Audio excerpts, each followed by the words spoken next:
You are now entering a dangerous liberty zone where God-given natural rights are held sacred and exercised. This is your warning. Tyranny, fascism, and censorship will not be tolerated. Ideas will be exchanged freely. Rigorous debate and open discourse is encouraged. If you are weak and your beliefs are fragile, you should leave now. Prepare yourself. We are now live on the Dangerous Liberty Podcast. Well, happy Wednesday evening, everybody. Good to have you all here. Thank you so much for joining us. We appreciate you every time that you tune into this show. I'm Jared. I'm standing in for Gary tonight. And this is going to be a great show. We've actually got Gil, which we're going to bring on here in just a minute. And we're going to go through the latest motion that was released by Tyler Robinson's defense. And we've got some other things to talk about because we're in a serious situation in this country. And we've got people here on the right. We talk about it all the time, the divide that is on the right and what the ramifications of that could be down the road, be it the midterms, be it in 2028, be it in, elections for years and years to come. And we're going to talk about some of the things that we're already seeing that stand to be victories for the left should we lose. But we're going to start by bringing on, actually, before I get into that, let me say hey to some folks in the chat. Now, I know before the show started, Gil and I both were in the chat talking to everybody. So I'm going to pull up a couple people here. I know I saw Texas Motherbird. I saw Juju B. I saw Dirt Bike. We got a new member, by the way. Juju B became a new member. Thank you for supporting the channel. We appreciate you. And I am going to do a quick shameless plug, by the way. You can follow me at Continue Freedom as well. I'm over on YouTube, X, Rumble, wherever you prefer. So we want to thank you guys for supporting this channel, and we're excited for the show tonight. So without further ado, let's bring on your attorney at law, Gil R. Bell. That's right. Right. You know my Gil, intro. How's it going? I know your intro, man. Yeah, you've been doing some great live streams lately. So I was actually tuning into the one earlier today. I didn't get to watch all of it, but that's probably a good thing because we're going to talk about kind of the same thing you were talking about during your stream. But introduce yourself, let everybody know who you are, where they can find you, all that good stuff. So my name is Gil R. Bell. I'm an attorney practicing in California, criminal defense and civil trial attorney. I also worked before on the prosecution side. So I went to USC Law School after UCLA undergrad. And my handle on YouTube is Whole Truth, or I think Whole Truth 1-2. I forget if I put a "the" in front of it, but I'm sure you could find it. And special shout out to my #1 fan who's always watching, Mackenzie. I just always have to give her a special shout out because she's been the most supportive out of everyone. But yeah, Juju B, Lace, Dirt Bike, love you all. Yeah, great audience, great community. That's what this is all about. It's people that are out here fighting the good fight. And Gil, you are one of those guys, so we appreciate you. And thanks for coming on because I do not have a legal brain. Admittedly, I read through this, and when it starts getting into the legalese of it, my simple East Tennessee brain shuts off. And we have lawyers that go to school for ages to learn all this stuff. But I mean, I think that a lot of it is just jargon. A lot of it is jargon. You could probably pick up most of the main points. You're a smart guy. I'm sure you got the main gist of it, but we could definitely talk about it. Just heads up, I do have to leave at 4:45 my time for my daughter's soccer practice. So try to get through as much as we can. Absolutely. We've got you for that 40 minutes, roughly 40 minutes. So that's good. Before we get into it, Jen, if you could bring up the share screen, please. Let's start with something a little funny. And if you guys don't know, the debate this Friday is going to be streamed here on this channel. I believe Artie Trolls is going to be the host of that one. So It should be fantastic. But I saw there's some funny stuff out here and I had to bring it up. Well, even though we're talking about a serious topic, I like a good troll. And so this is from Crucible Updates. Don't know if it's Andrew Wilson's thing or not, but it says, if me taking a single payment from TPUSA to speak makes me a paid TPUSA employee in shill, does Candace taking a single payment from me to speak make her a paid Crucible employee or shill? I'm just asking questions. That is a good point. I thought it was funny. Sorry, Sorry, not sorry. I had to laugh.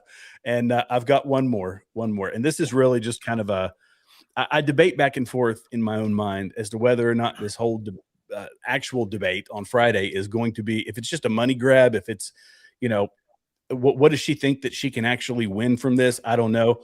But this right here, a $1,500 per minute video call on Minect. This is for Candace, by the way.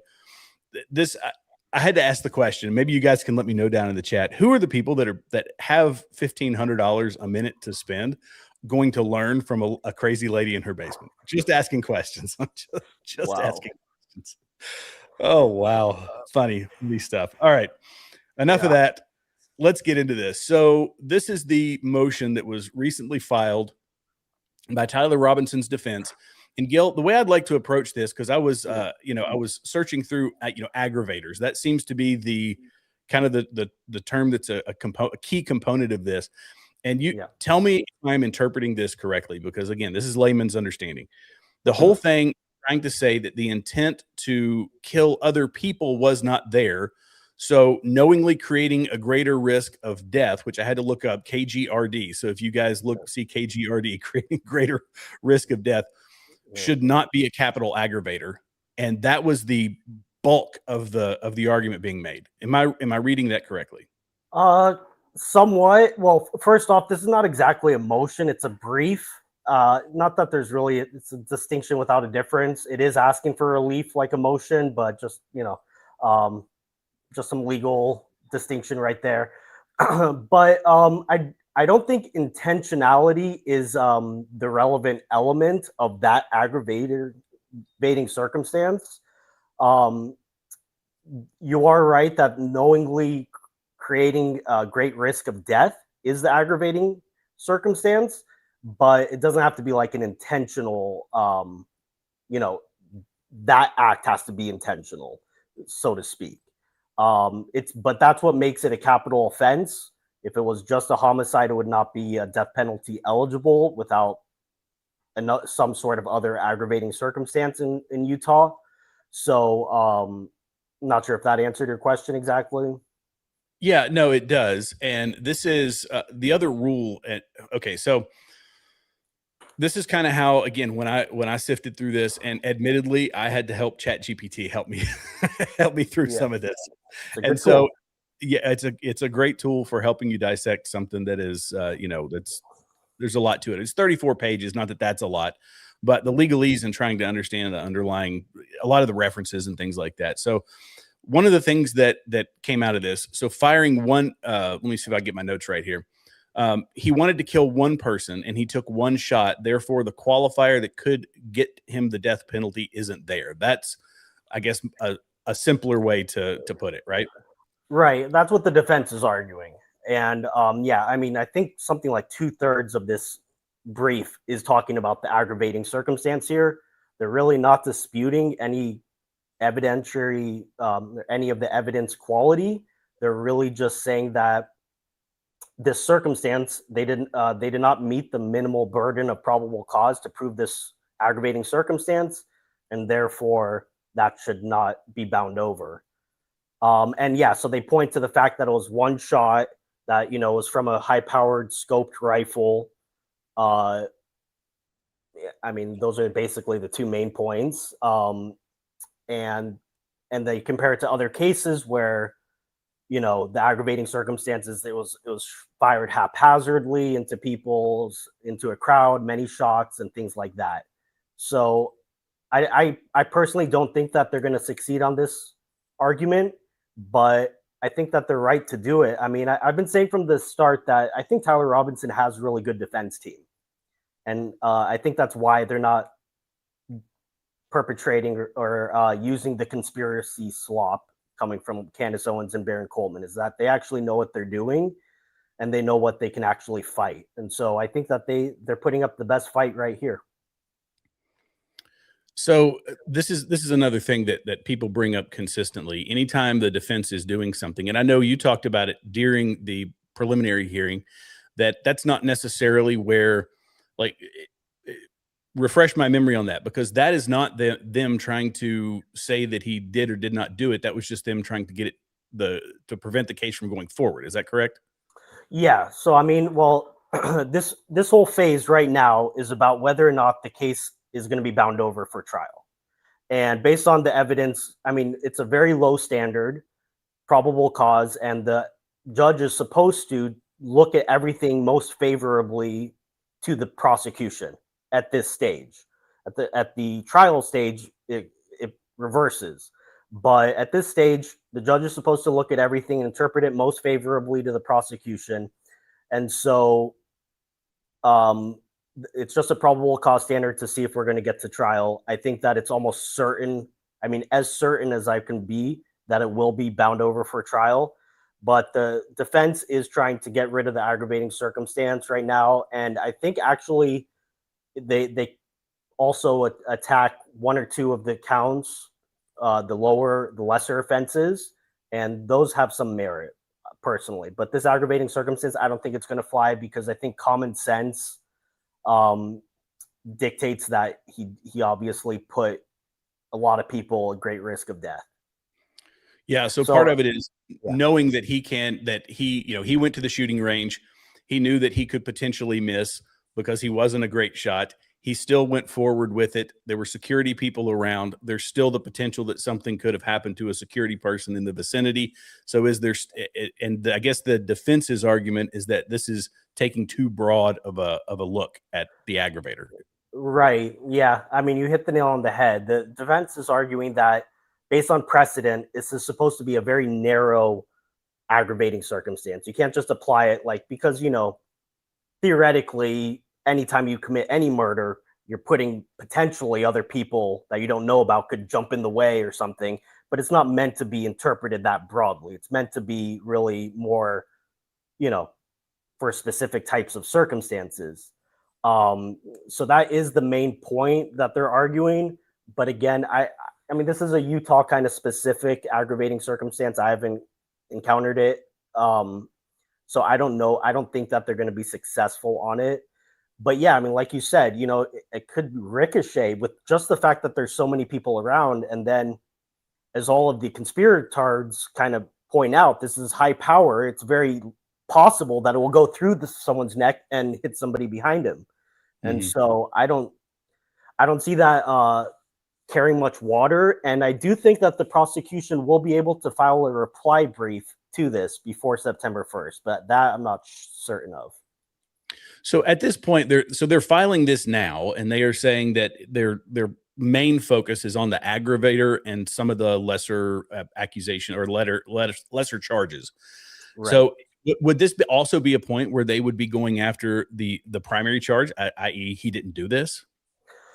I mean, they could, but I think that they're being strategic here. The evidence, and I know that I'm going to get shit from some people for saying this, but the evidence is overwhelming. It's hard evidence. And, spending, this is already a pretty long brief, 34 pages. But spending a lot of time attacking that evidence when it's almost, kind of airtight, I think was not, strategically their intention.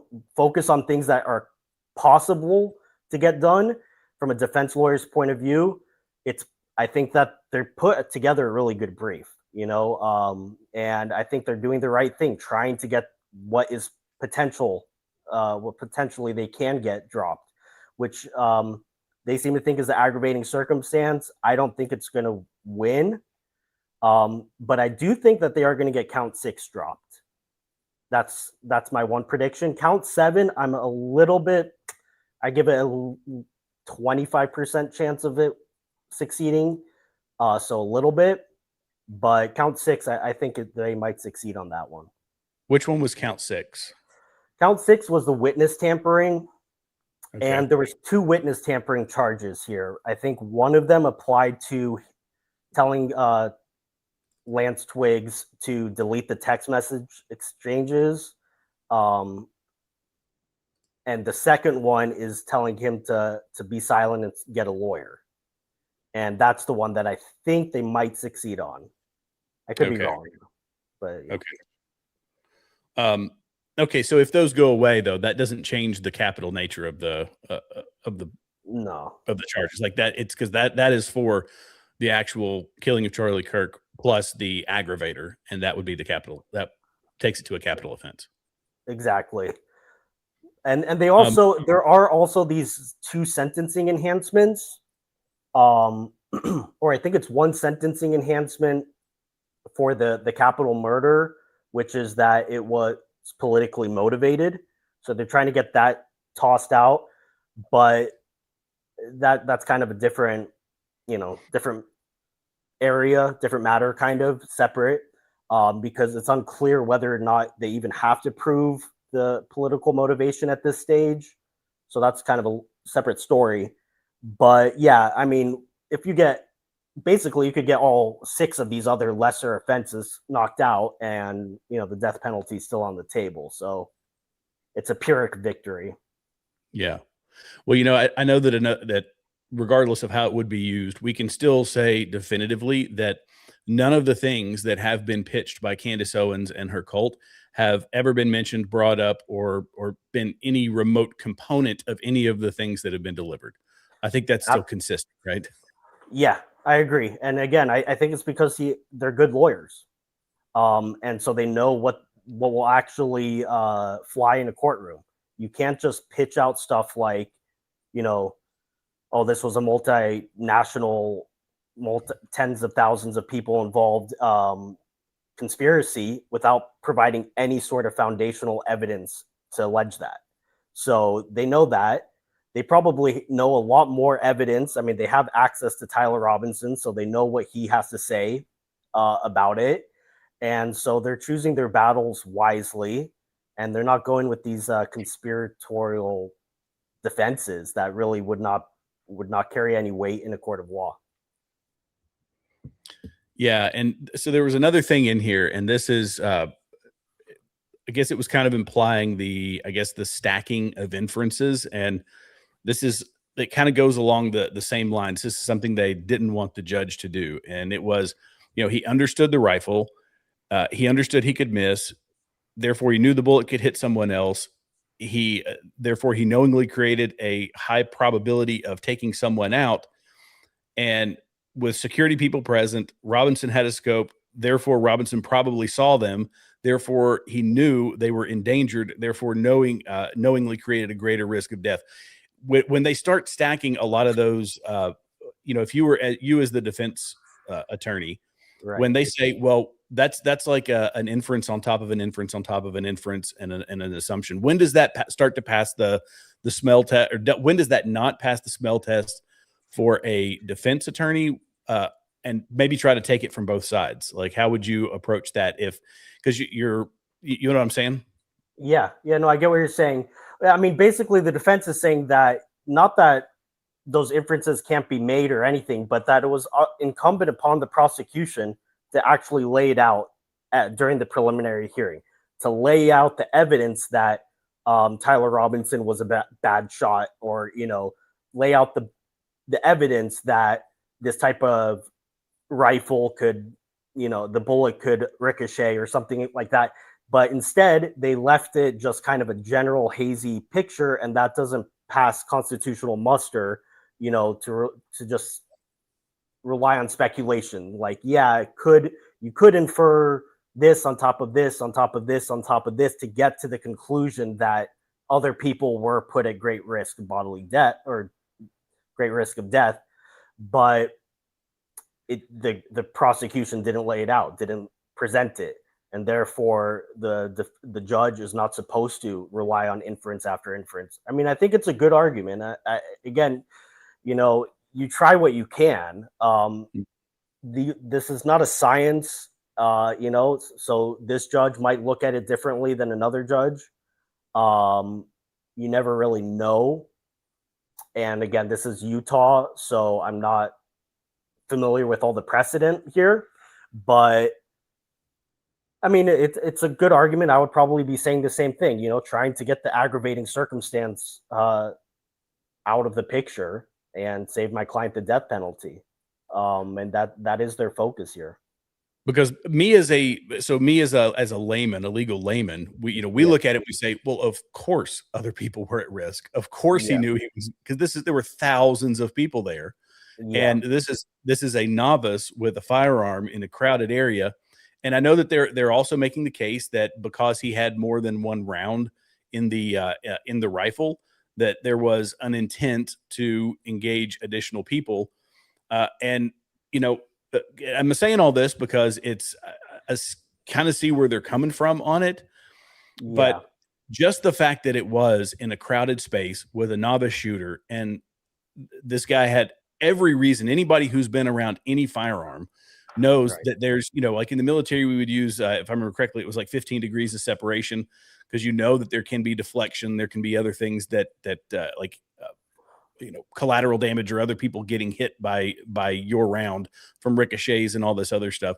Anybody who's been around a rifle for any amount of time knows that that's a risk and that's a threat. Not to mention the 3,000 people, and you've got obscured area behind Charlie Kirk with the banners and all the things that were up. You don't know who's behind that. So there's every reason for a layman like myself to say, well, yeah, you don't shoot a rifle at somebody in a crowded space in a densely populated area without the risk of potentially hurting someone else. And so I guess the question is, and you might have answered it, and I just might have missed it, but is it the intent to hurt other people or the possibility of hurting other people?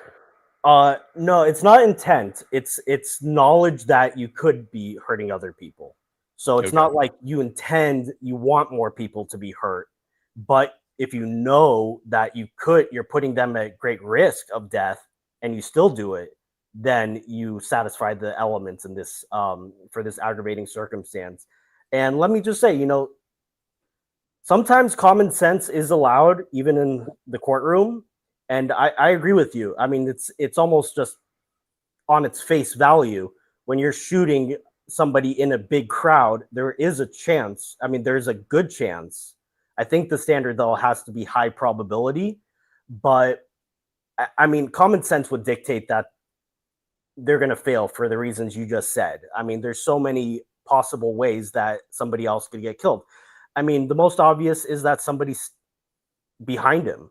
And, so if they wanted it to be intent, then they would have written it as you have to have the intent to kill other people, right? And that would be separately, that would have been written into the law, but it's not. It just says you have to have knowledge that there's a high possibility or high probability of causing death to another person. And so for the reasons you said, I don't think it's going to work. It kind of distinguishes situations where the murder is like a one-on-one, and even though in those cases, like, yeah, theoretically, if you take a knife to somebody, or if a murderer takes a knife to somebody in an alleyway, then theoretically, somebody else could jump in and that would, they'll end up dead. But realistically, that was not intended. There was no knowledge about any risk to anyone else. So that would be, a distinguishing case. But here, you're shooting at him in a crowd of thousands of people. There's obviously a great risk. And I mean, the way I would sum up this brief is that I think it was really good for the defense because I think they did it right. It's really bad for the conspiracy sloppers because they're not latching on to any of their arguments, and if anything, they're kind of undercutting it. They're saying that, I mean, this was not high-powered enough rifle to cause massive damage to so many people, which is something that the conspiracy people are saying, like 30-06 would blow off everybody's limbs. So right. Yeah, I mean, I think it's a good brief by the defense, focusing on what they can. Yeah. And, we've talked about it before, Gil, the last time we were together, that having the defense make a legitimate effort, not just, kind of roll like this flushes it out for those of us on this side of the issue who understand the evidence. We've seen what has been presented. Like you said, this stuff is so airtight that the defense really doesn't have a lot of room to breathe when it comes to, to me, it just reads and feels like, at least let's not let them put the guy on death row. Like that's like the last kind of gasp at it. And, And even, also, well, so I was just, you're right. I didn't mean to interrupt you, but yeah. But in addition, or along with that, to set it up for as favorable or as likely for the prosecution to agree to a plea deal for life without possibility of parole. I think it's where it's going to end up. I've been saying from the get-go, but I could be wrong. But I think the defense is showing, like, look, you don't have airtight aggravating circumstance necessarily. You might win at trial because the evidence is so strong. He text messages confessions basically, but you could go through all that and then still you won't get the death penalty anyways. So why not just agree to a plea deal that spares him his life? So I think that's part of the strategy by the defense is, incentivize the prosecution to offer a better plea deal. Interesting. Yeah.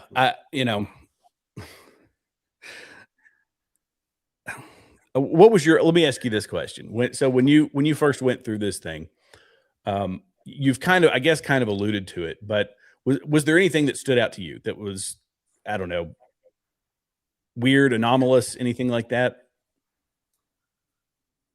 No, I think it's a good brief, honestly. They put together, they provided a lot of citations to a lot of cases, a lot of statutes. So I think it's going to make the judge think, about the aggravating circumstance. I don't think it's going to succeed, but I think it's presenting a good argument that the judge is going to have to think about. I think the judge is going to dismiss count 6, which, I mean, that's something, it's not going to, spare him much, but better than nothing. I think count 7 and I think the which is the discharge in the presence of a minor, I think, or if that's the first 2, I forget which numbers correspond to which exact counts, but I think that one they have a little bit of a leg to stand on, so it was worth addressing because he has to be aware, according to the statute, that there's children under the age of 14. And I don't know if the prosecution really went out of their way during the preliminary hearing to show that he was aware of it. They did go out of their way to show that they were there, but I don't remember, and I could have just missed this, if they really offered anything to show that Tyler Robinson was aware of the people under 14 there. So I don't think that's going to win, but I think there's a chance there. So, they're throwing some good arguments. Like good So lawyers with that, should. I mean, yeah, that's really the prosecution there. That's the big ask, right? Like, cause you're going to do that. You're going to throw anything and everything that you possibly can at it. And then where you settle is somewhere back here. So let me ask you a question. This is technically not about this.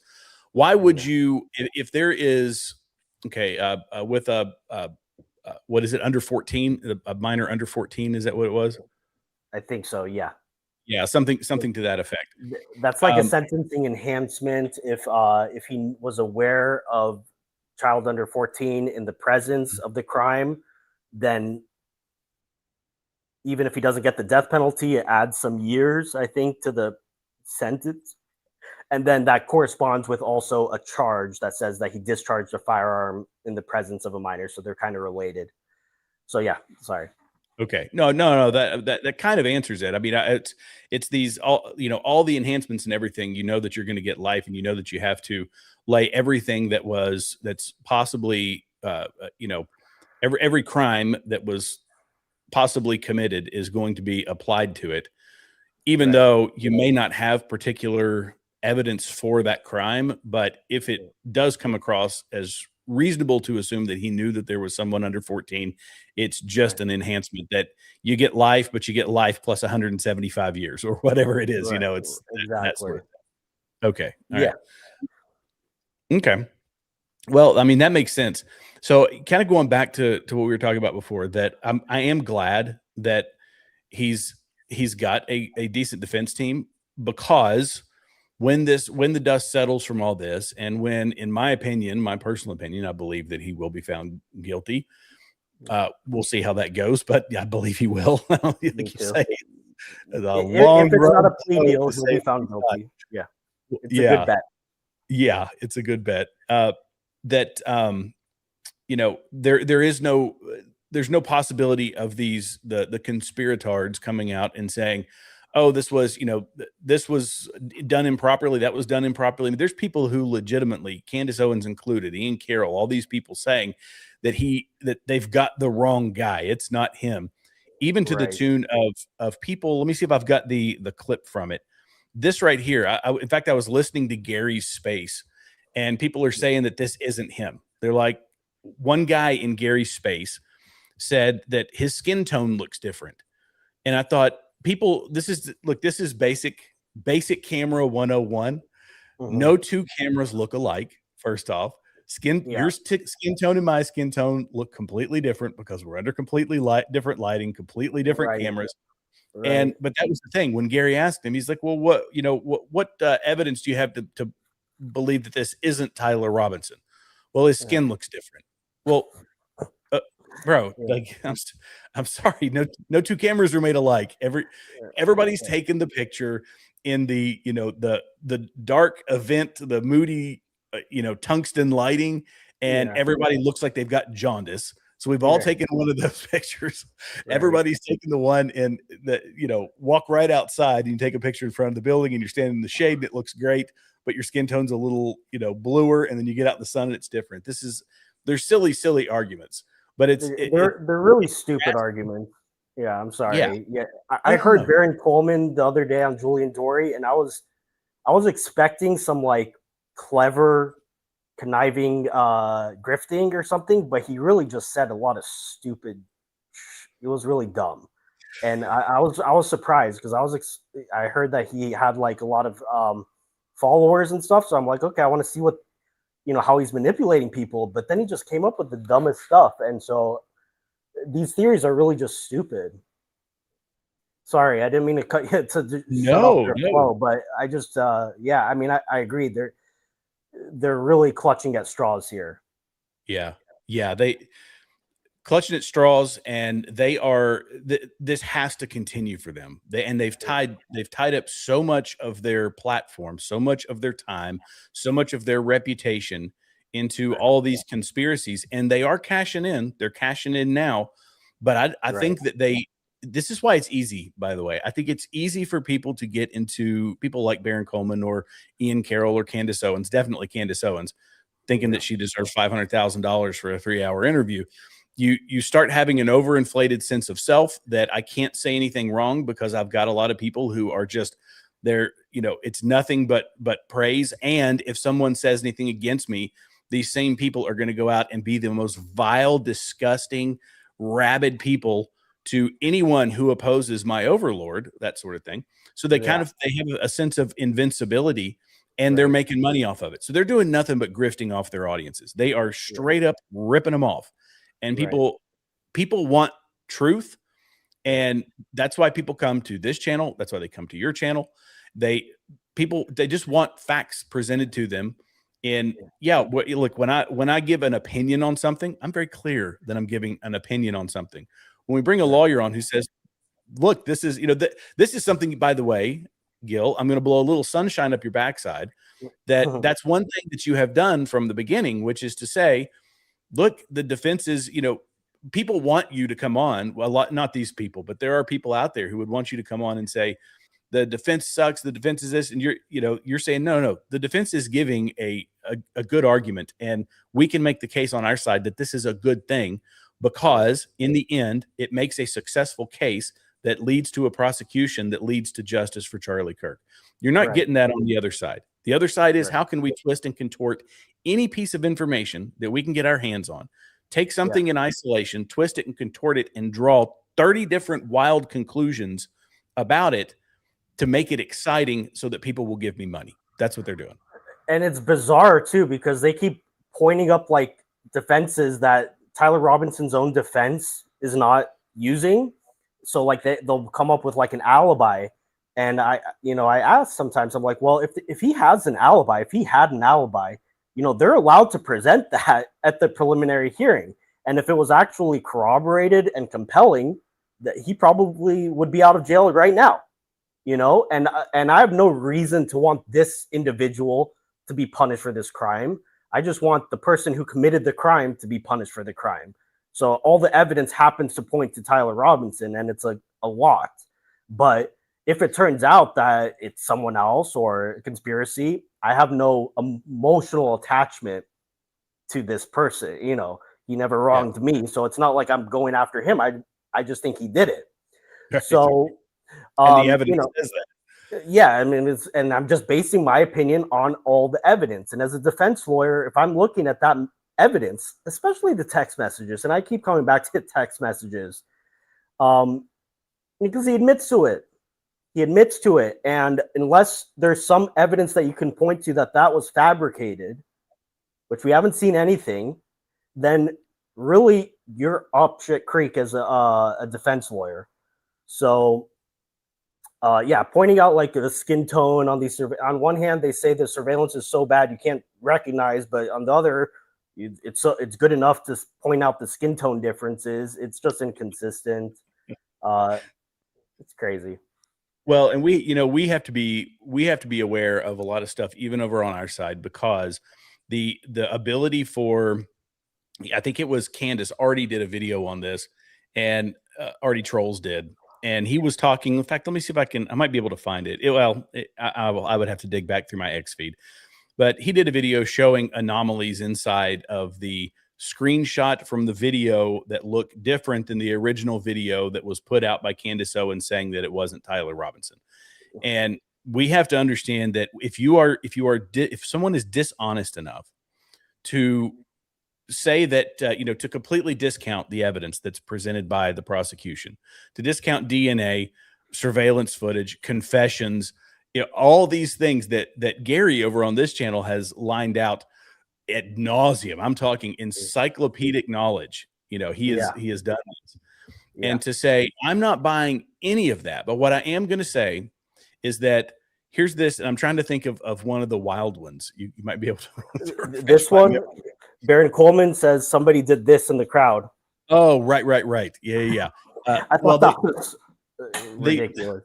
They went after his best friend and mentor, Frank Turek. Oh yeah, because he moved his hat. Right. Because he wiggled his hat. That went everywhere. The guy wiggled his hat, and then all of a sudden it happens. Turns out the guy is a Christian apologist who's been mentoring Charlie Kirk for ages. But then it's easy because the guy is a Protestant, and they take the Protestant and link it to Israel, because there's a much closer relationship between Protestantism and Israel in how we see our eschatologies and all of these things that kind of line up with Israel. And so it's like, well, that explains it for them. It's like, oh yeah, the guy's a Protestant guy, so obviously he's working Jews. It does seem to always end up there. I don't know if it's like 100% of the time, but it seems like almost every time I've chased down these rabbit holes, it seems to end up with the Jews and Israel. And I have a whole thing about that. Like, this is Tucker Carlson's latest argument. Oh my God. Yeah, oh my God, the Tucker's a whole other story. He can't go 5 minutes without bringing up Israel. It's like if there's an oil spill off the coast of Baja, Mexico, somehow it's going to be Israel's fault with Tucker. But yeah, I mean, I just find the whole idea that Israel would assassinate him. And again, like if evidence came out that Israel did it, then okay, I'll accept evidence, But the pure speculation, because Charlie Kirk had one text where he's like, I'm upset about some Jewish donors. And then Israel cobbles together this super sophisticated conspiracy within 2 days involving hundreds and thousands of people across different agencies. And not one of them has, spilled the beans yet. And they took him out, but they planted the wrong gun. And because Charlie Kirk was turning against Israel, even though, all of his past public pronouncements were very pro-Israel.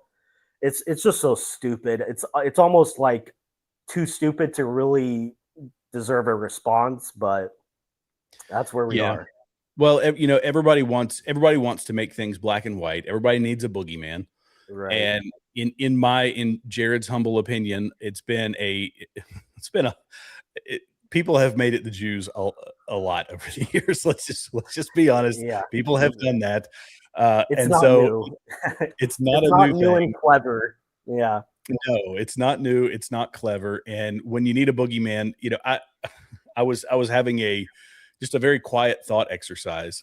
And I thought, what if tomorrow you snapped your fingers and from the river to the sea became true, and attacks were this is a purely hypothetical thing, that these same people, what are they going to do? Because we know where the violence actually comes from in the Middle East, right? The violence comes from radical Islam, like period. Right. And we know their intent with the nation of Israel.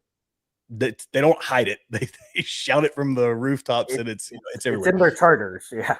It's in their charter, right?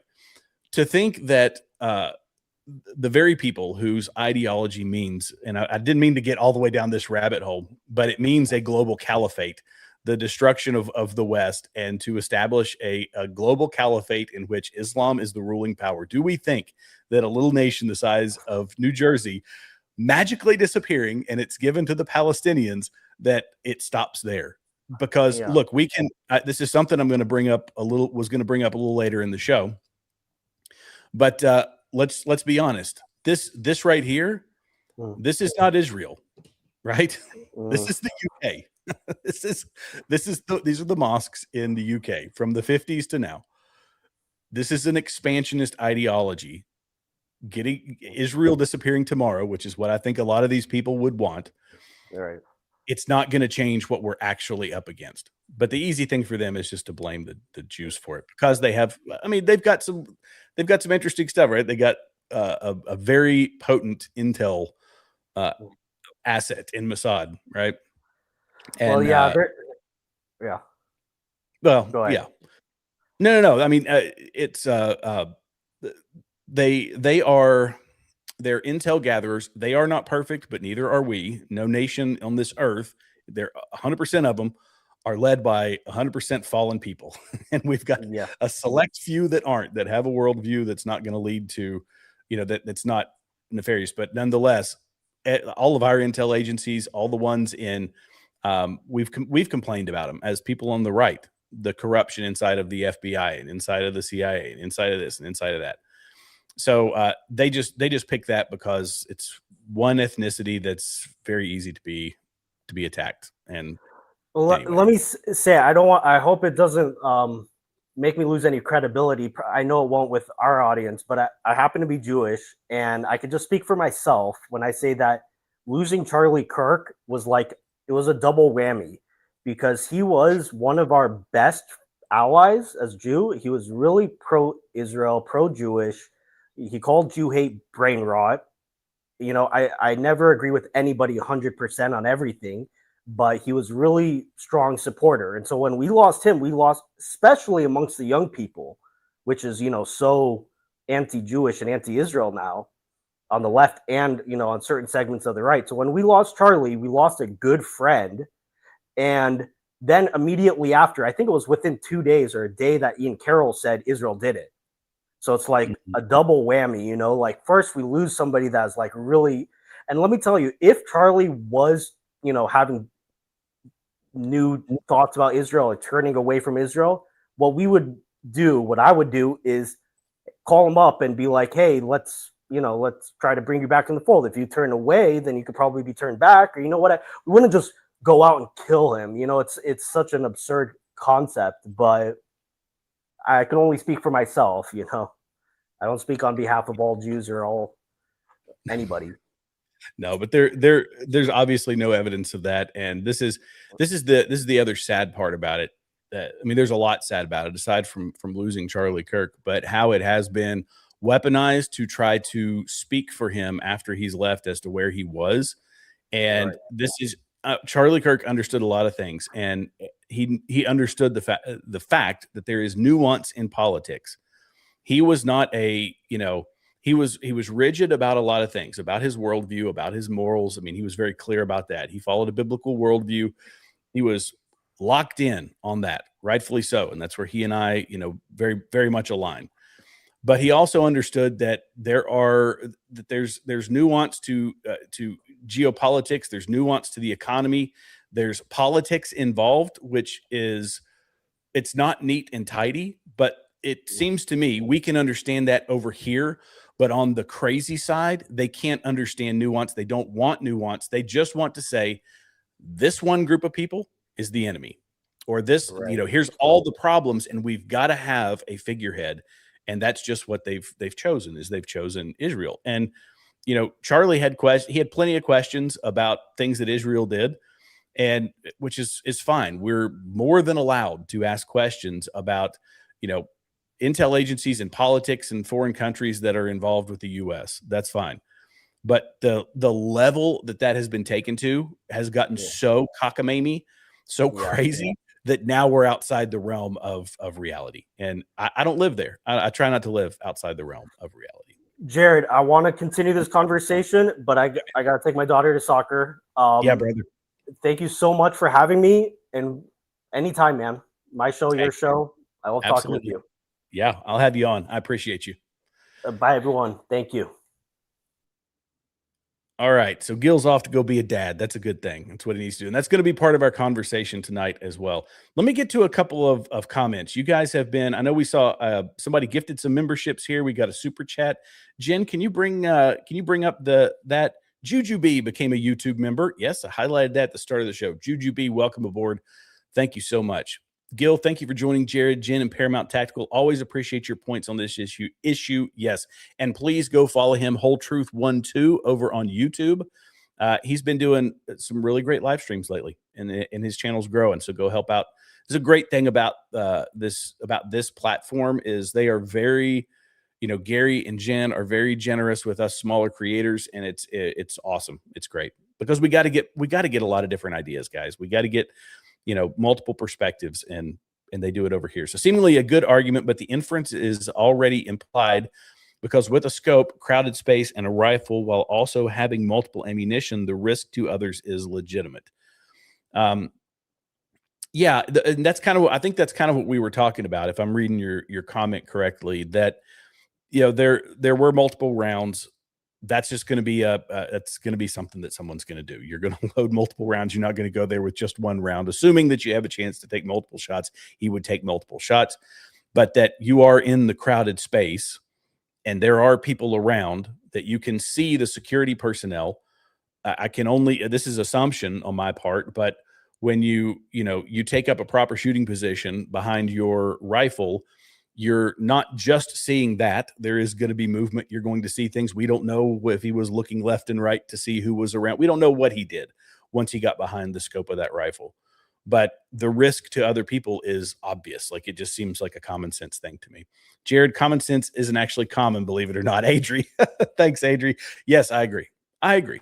We are at a common sense deficit, especially around this issue, but golly, just not let me say this issue. Yes, most certainly. Almost every other major issue that's plaguing this country, there's a massive common sense deficit, and it hurts my heart. It hurts my brain sometimes. Gifted 5 Paramount, Mike Klikovich. Thank you, Mike Klikovich. 5 lucky people are going to become members over here at Paramount Tactical. You will be blessed by that membership. It's a good thing. The reason they hate Gary is because they know he's right, and they can't stand the fact that they've been bamboozled. Well, and here's the thing. How many people will look? There are people who will, myself included. If it turned out to be completely wrong, I will say I was completely wrong. When it's easy for someone like myself, like Gary. I'm sure Gary. I don't want to speak for Gary, but I know him well enough to know that if new evidence comes out, this is all he's done from the beginning. Is I will follow the facts. Just give me the facts and the evidence. That's what we're in this for. When you're following a lie, that you don't escape from that. think about the people that come out here and lie to the American people. Then it's a lie on top of another lie. It's a lie to cover up the lie, and then you can't remember the lie. And for these folks in this internet space, like the Candace Owenses, the Baron Colemans, the Ian Carrolls, they just keep moving forward. And the sad part about it is the people listening to them, they aren't looking back. They're just looking forward as well. They don't go back to say, well, whatever happened to the Egyptian planes? Whatever happened to the French Foreign Legion? Whatever happened to all these other crazy conspiracies? Because it's just looking forward. Look, they made that mistake and that mistake and that mistake. I know we haven't gotten anything yet, but she just posted on X that a big revelation is coming today. Oh, okay. Now it's going to happen. Oh, okay. That never happened. Okay. Or we never got it. All right. We'll go on to the next one. Lunacy. Mr. Jones, thank you for the $10 super chat. Your live stream is being shadow banned in my subscription drop-down menu. Google is protecting Cash Cow Candace and is, of course, a commie platform. Ish is getting sporty. Yes, and by the way, it's going to continue to get worse into the midterms. It's going to get worse once we get into we're kind of in that season now. But as we get into 2028, be prepared. Viewership will go up, but the amount of shadow banning will go up as well. This is kind of what I've seen on my channel personally, is that it will, you'll get these spikes in viewership around election time, but when you compare it conservative versus liberal across the board, it's always got a liberal bent.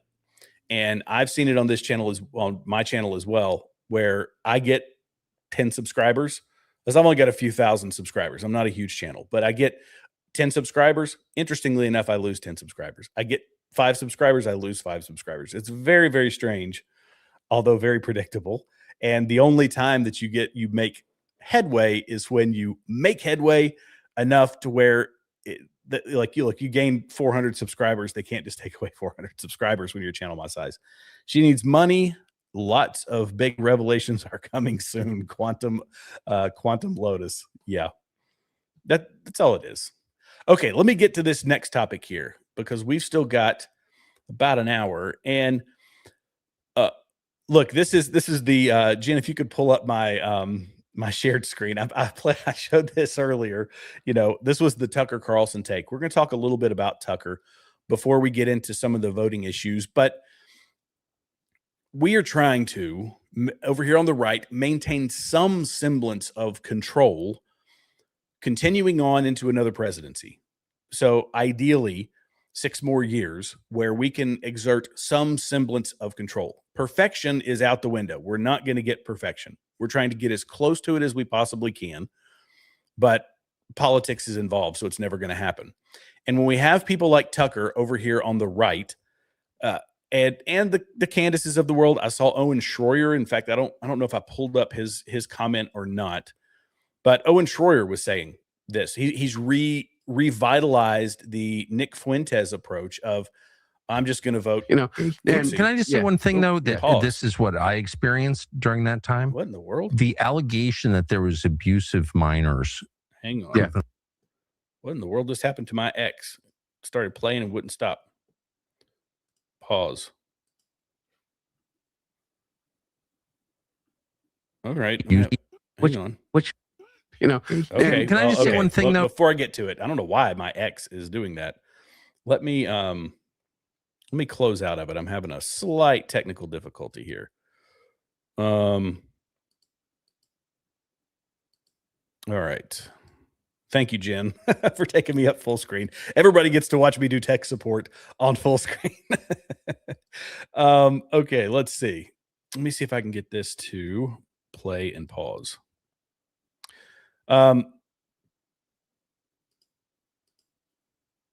right, I'm gonna have to do it manually. So let me make the point first, and then I'll drag this file over here and we'll play it. But the Nick Fuentes approach was vote Democrat, right? This is what he was telling people, just to stick it to the Republicans, because they didn't come through on, to the proper level of satisfaction on this issue or that issue, whether it was the Epstein list or, what's going on with the Iran war, all of these things. And they say, we're just going to vote Democrat. We're going to talk about why that's an issue. I think you guys know, but I'm going to reiterate a couple of things.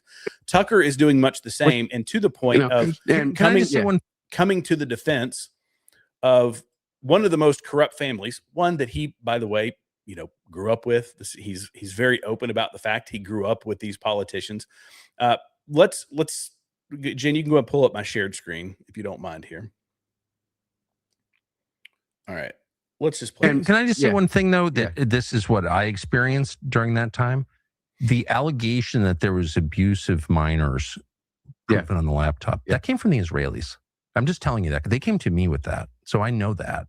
And one of the things that enraged me about the statement from those sleazy intel guys is that they blame the Russians for it. Now, maybe the Russians had a hand in it, but it was the Israelis who were pushing that. Fact. I mean, literally to me. Yeah. So, and you've gone through it. But they're also... Question being, he doesn't specify how this was the Israelis. First off, he just says the Israelis. This could be some guy that he knows named, I don't know, stereotypical Jewish name, Rosenblum or something like that, who's a secular Jewish guy who happened to mention something to him about it. He doesn't go into that level of detail. He just says it is these people. The problem with this is that we have the receipt. We have the email that sent him the invoice for dropping this off. I'm going to keep playing before. Is there anything? I want to clear with your entire, not a single thing in anything that is in any way true about that.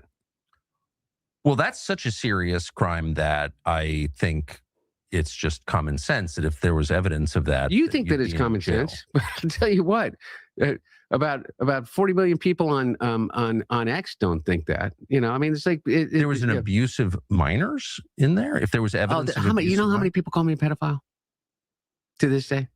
Anyway, I'll spare you. But I'm not.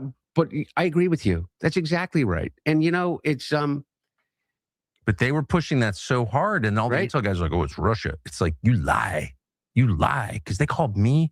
I sent one of my producers out to go meet with a guy connected to Netanyahu. They were behind that, and I felt that everybody in DC knew that, but there was so much pressure never to criticize Israel in any way that they were just like, "It's the Russians. It's the Russians. They're the ones penetrating our political system." It's like you lie.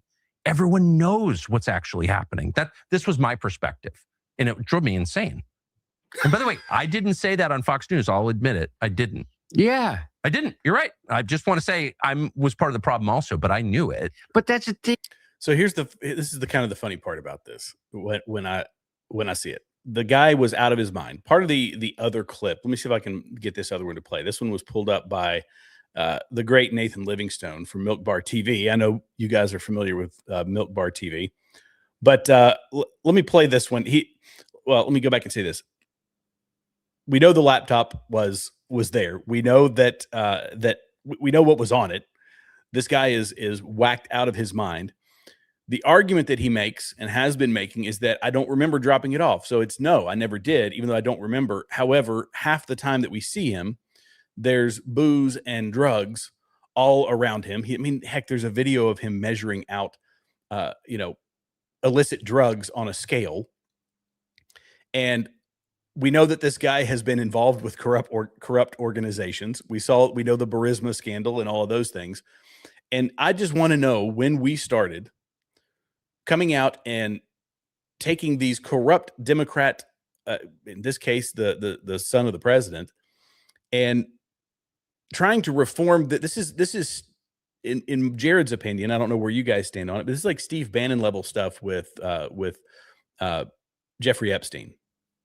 Like let's revitalize this. Let's blame it on someone else, or let's try to smooth over the rough edges of what we all watched on the Hunter Biden laptop. Am I crazy? Am I crazy? Let me play Nathan Livingstone here. Hey, did Jared, not make sense. Oh yeah, Jen. Can you? I'm getting a couple comments. Can you expand the? Oh yeah, video? yeah. I'm so sorry. Yes, I can. Oh, thank you. Yep. Sorry, guys. Sorry. You point blank. Did you drop off laptops? No. And this is the thing that I've said over and over again. I have literally zero recollection or memory of ever dropping off a laptop at John Paul McIsaac's. No, the answer is no. I will point back to the meme that was a meme of an actual photo with him and a pipe in his. You've written about this for several years now, pretty conclusively, I would say. You had an amazing book on Hunter Biden's laptop, which sort of substantiates a lot of what you're saying. John Paul MacIsaac, who was, I think you interviewed him, Yes. the laptop repair shop owner who had the laptop that Hunter had abandoned at his shop. When we have shown Hunter's consent, everyone knows Hunter consented. But the reality is this: of what was distributed that was authentic, not a single one of them in which I say, hey, when my dad is in office or in power as vice president or president, in which I say, hey, Dad, I need you to do this for me. And yet we had on the front page an email from Hunter's Ukrainian sort of paymaster from that company, Burisma, who had thanked Hunter for introducing him to his father in Washington, D.C., the then sitting vice president. Hunter organized that for his father, the vice president, in a private room to meet with his Ukrainian business partners, plus Russian, plus Kazakhstanis. He did a 3-for-1 deal in April of 2015. But he just has to show up and be charming and be the vice president for all the money to flow into Hunter's pockets. The of what I call the elite oligarch Epstein class He used the buzzword, guys. If this was a drinking game, of Washington, D.C. Yes. that are as interested in protecting their corporate overlords Yes. as they are in protecting anything. My dad in 1972 took a vow that he would never own a stock or a bond. He retired from the presidency as having probably the lowest net worth of anyone that had ever entered the presidency. I always wondered, how did he afford to live in a 12,000 square foot house on a Senate salary? Well, he will tell you he was just lucky with real estate. He's just the donors, like they'd buy his houses for an inflated cost, and he'd buy houses for a lower cost. Same with Hunter. Hunter bought places, same thing. And there was just a magic carpet ride for him. Whatever transaction that he entered into, he was looked after. Hunter's sort of businesses worked, that Joe would get something. Hunter was certainly paying for some of Joe's maintenance and upkeep on his Delaware estate. And Joe lives... And estate is not too strong. It was a former DuPont house, enormous house that Hunter grew up in. Yes, and with the then, ballroom. Yeah. And then I know from having friends and relatives in that town, Greenville, Delaware, that he never paid any of the workmen. No. Stiff the firewood guy and the landscaper and the caterer, and, they're always after him for money. Really screwed the little guy consistently and was famous in the neighborhood for doing that. It's incredible, isn't it? It is. Well, it is incredible. It's very low, the lowest. The entire narrative of the Biden crime family. I mean, I literally, unlike anybody else, is like, I say to everybody, okay, show me your phone, because I showed you mine and you didn't find a goddamn thing. But I think there's enough on the public record, a lot of evidence to show that Joe Biden was involved in the family's influence peddling scheme, that this is where the money went. It is part of a pattern of money, the money trail, and how it gets to the Biden family. 10% for the big guy. And in a family that I love, drives me crazy. I love. It's like everybody else.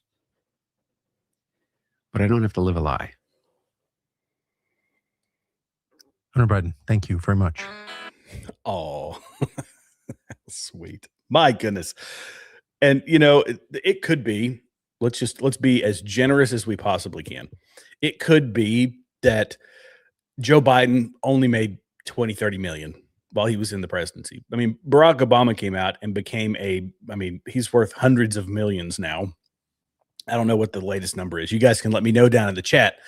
And Joe Biden says, well, I was in office all this time. I only accumulated like 20, 30 million on a $185,000 a year salary. Or I think it's 200. Isn't it more money that they get in the Senate? I haven't looked at the pay tables in a while either. But why does all this matter? This is, basically the guy who used his daddy's influence to get paid. He's just now another one of many, in Tucker Carlson's eyes, another victim of the Jews, right? This is where they go with it. It's Israel, Israel, Israel, Israel, the common enemy. It's very easy for people to latch onto that. And again, I will add the caveat. I hate having to add the caveat all the time that they don't do everything right. I'm just saying that this is illogical. Most of the positions that they take are entirely illogical. And this is, let me see if I've got the right clip here. Nope,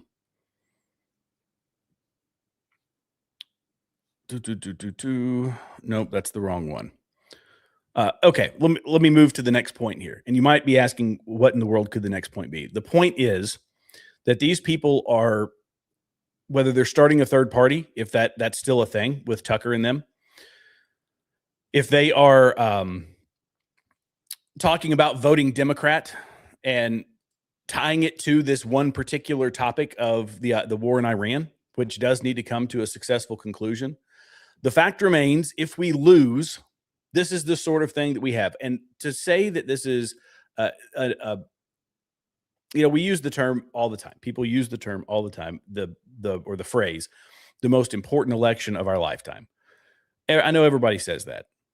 And we're in the midst of the Trump presidency. Trump is doing a lot of things good, which, we're going to talk about some of the apprehensions at the border, the deportations. We've talked about the self-deportations, the millions that have left.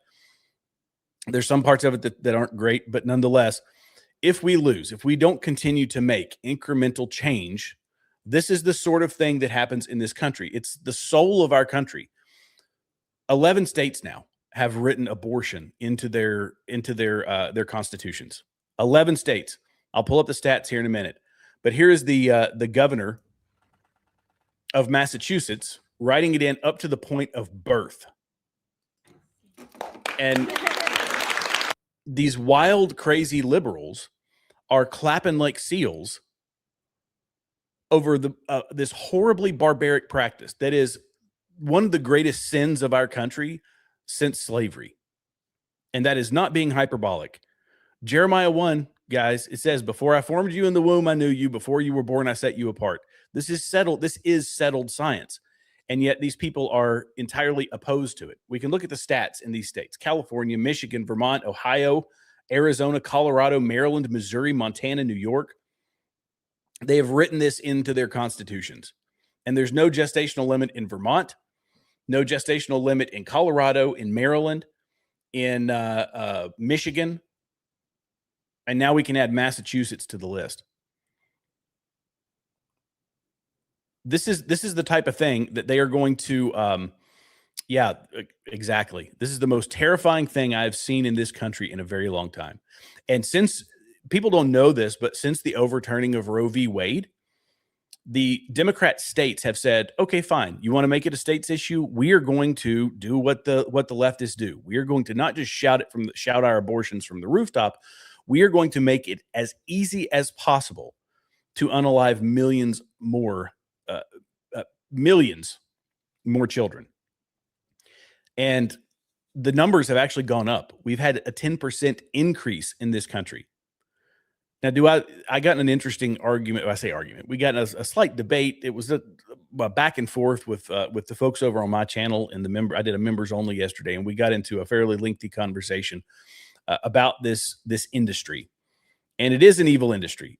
People have equated it to, child sacrifice and these other things. There's a lot of lines that people draw along it. And I say that I made a post actually on X the other day, and I said that demon possession, watching these women here, I said that demon possession is a real thing.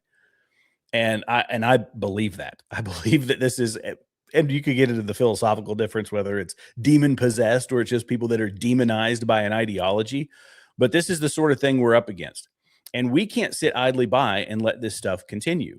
If we're going to make progress, our side of the aisle, as imperfect as it is the one that gets us closer to getting rid of these sorts of things, about eliminating the evils in our society. Not that we're going to get rid of all of them, but the big ones. This is one of the big ones.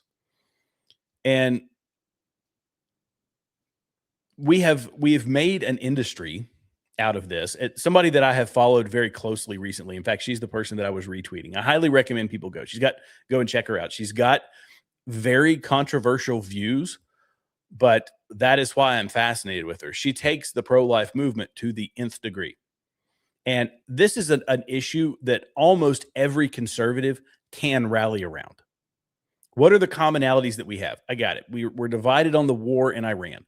We are divided on, the $3.8 billion we send to Israel. We are divided on whether Donald Trump has been successful or not, or how has he fulfilled the requisite percentage of his promises in order to be deemed a successful president by the right. We've got a million stinking things that we can disagree on. But what are the things that we can rally around? We can rally around the fact that the Democrats will pack the courts. The Democrats will try to pack the courts. The Democrats will try to make this if not enshrined in the Constitution, to take executive orders that are wide and broadly sweeping, that are unaliving children. Can we agree on that at the very least? Because what's driving them is sheer evil.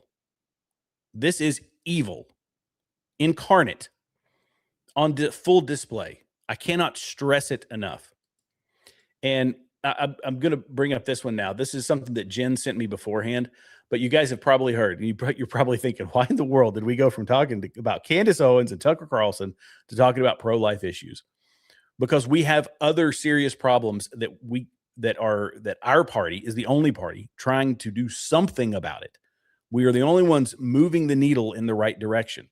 And if we cede ground to the left, which is fully on board with this nonsense, that's on us. I see it as a huge issue that we can rally around. But if you haven't heard, there was let me play this here. The surrogate mother right now is fighting to save the life of that baby Gabriel, with medical treatment.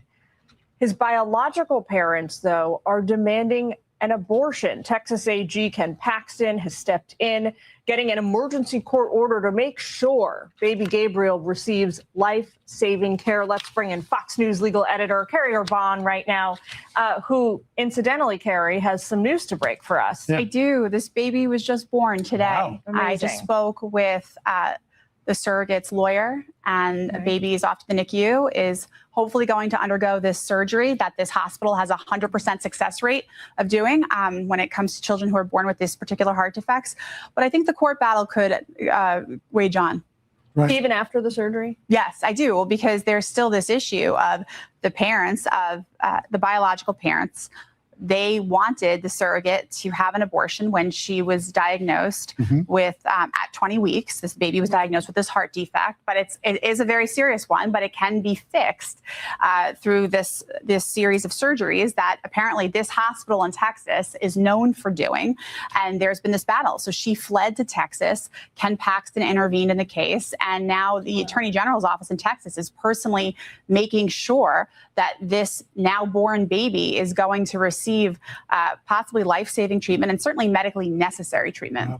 We should point out that for folks at home, that the condition is called hypoplastic left heart syndrome, where the left side of the heart, which pumps the blood to the body, doesn't ever develop properly and basically is useless. So the operation reroutes a lot of the plumbing in the right side of the heart so that you feed both the lungs and the rest of the body. But just to give a little background on this, the surrogate mother was from Alaska.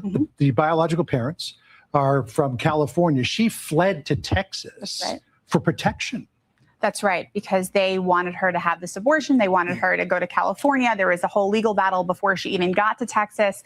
And in the contract that she signed, there was a clause that that she agreed to, and it was abortion in the case of an anomaly. And then she receives this diagnosis at her 20-week appointment and then decides, I can't go through with this. And the weeks are going on. So she would have had to have the abortion around 23, 24 weeks. Says she can't go through with it. Parents don't agree. But taking a step back and just thinking about the legal issue here for a second, I did a bunch of research on this, and I thought, wait, how is a clause in a contract forcing a woman to get an abortion even legal? It's really not. It's not something that can be enforced. It would just be considered breaching of the contract. Right. So she will no longer get paid and likely have to pay back the money. But these parents were very upset about this. And But what about custody too? Could that be a raging battle going? Well, so now this child has been assigned a guardian ad litem, a GAL in Texas, who I think is going to oversee, at least in the near future, this child's care. But this child, like I said, has been born and belongs to those parents in California. So it will be interesting to see certainly what happens next. Well, hopefully the child will get the life-saving treatment that it needs. Carrie, keep an eye on that one because it's really interesting. We have complicated. In fact, I've been paying recently. I've been paying a lot of attention to this, and we're gonna move past this and get into, we are here in America. We are trying to debate at how late we can allow someone to have an abortion. Meanwhile, we have a whole nother population that the left also wants to bring in order to replace us. I believe that there is a replacement. The people call it the Great Reset, but there is a replacement plan in place to have us essentially outbred here in the U.S. And this is the sort of thing that we're doing. We are letting women, and I don't know if this will be controversial to you guys or not, but I'm speaking my mind. It's an abomination that we have made this surrogacy, basically renting of women's wombs, because this is inevitably the situation that we end up with. This is a moral crisis, I believe, in our country. This is a serious moral crisis. And even some of us on the right, when you get deep into the ethics of surrogacy, even of IVF and the way that the IVF industry conducts IVF, you get into some horribly dicey moral territory. And I think this is going to be another, I guess I would say, another battleground here on the right, because we're the family. We're the side that's on the side of family. And we want people to get married and to have kids and to live the American dream and to, get jobs and to do all that. The left is the opposite. The left is saying, like AOC just recently, freezing her eggs and wait until later, that it's all about your accomplishments as a congressman or woman, or congresswoman in particular, from others, that we need to shun the family, that we need to get rid, like BLM said, we got to get rid of the nuclear family. We've got to do this. We've got to do that. But we also had President Trump passing this sweeping IVF executive order. And I've been researching through some Christian doctors who I've kind of been talking with and listening to and asking them about the moral dilemmas of that. There's even things on the right where we say, well, we're so pro family that it's family by any means. And we're getting ourselves into some dicey territory. But when you have two people who are the owner of the baby, that we are debating about who owns the baby, because it's not the actual biological parents that were involved in the birth of the child. And my understanding is recently this woman, she gave birth, and there's a restraining order, or an order of, it's not an order of protection, but I believe it was a restraining order that was put against her, that she can't come around them. So this woman has a child, carries a child, is separated from that child. These two other people who were perfectly willing at 20 weeks to take the life of that child, they're the ones who seemingly are going to take ownership of this baby. This is a moral dilemma, guys. This is bad territory for us as a country, in Jared's humble opinion. And the left is being pushed. There's people that are now, in fact, I was listening to a doctor who was talking about, and I wish I could remember his name. He was talking about our ability now to do surgery on children while still in the womb and have them stay in the womb. And this is flying. The medical technology is moving so fast that we are able to, we are creeping up on the left's argument that at 20 weeks, this isn't a life, that 24 weeks, because they keep pushing it to the right. We are pushing back against that with the ability for these children to live longer, even though they are born early. We are pushing back because medical technology can now, like, as I was saying, can operate on an infant, either orthoscopically in some cases, perform intricate procedures, in which case the mother has a surgery team, the baby has its own surgery team, the baby stays in the womb and they do the surgery, or that baby can be taken out of the womb, operated on, put back in the womb, and can have whatever defect it had repaired by these skillful surgeons. You can't say that up until the point of birth, and either the governor of Massachusetts and Colorado and all these barbaric states where they have put these laws into place, either they know that and just don't care, or they say, well, that doesn't matter. Even though a baby at 30 weeks can have an operation done on it, it's still not a life. And I know Kristen Hawkins, she has talked a lot about this in the, she said in her words, she says, I do not have a magical vagina. It doesn't bestow life upon the baby as soon as it leaves my body. And this is fact. And there's multiple, like I go to the Bible, and there's multiple biblical references to God knowing who you were before you were ever born. I'll share one other story with you. And there was a lady, I was helping some folks with a show. It was an interview that they were recording. And this lady, who's now in her 30s, I believe 40s, she was she lived after a failed abortion. And this abortion failed. They had injected the solution into her to essentially burn her to death. And she survived. And this was done at the behest of of her grandmother, who told her mother, you got pregnant, you were out of wedlock, or whatever the circumstance. They didn't get into that. They just said that it was ordered by her mother. You're going to have this abortion. And when they found out that she was born alive, she said to the doctors, don't you ever let her know that this baby survived, because some nurses took her at 20 some odd weeks and took her to an emergency room. She received life-saving care and she lived. And the mother went through her whole life thinking she had this abortion and that she had given up her child, and the mental anguish and trauma and all of these things that she encountered. She met up with her at 14 or 15. She found out that she was a failed abortion. The mother later in her life got to meet her. The entire family, because of this one girl this one woman now, who was supposed to have been taken out, the entire family has found their way to the Lord. This entire family has been saved because this one girl survived because of these nurses who stepped in and said, we can't do what we are being told to do, which is to let this baby sit here and just expire.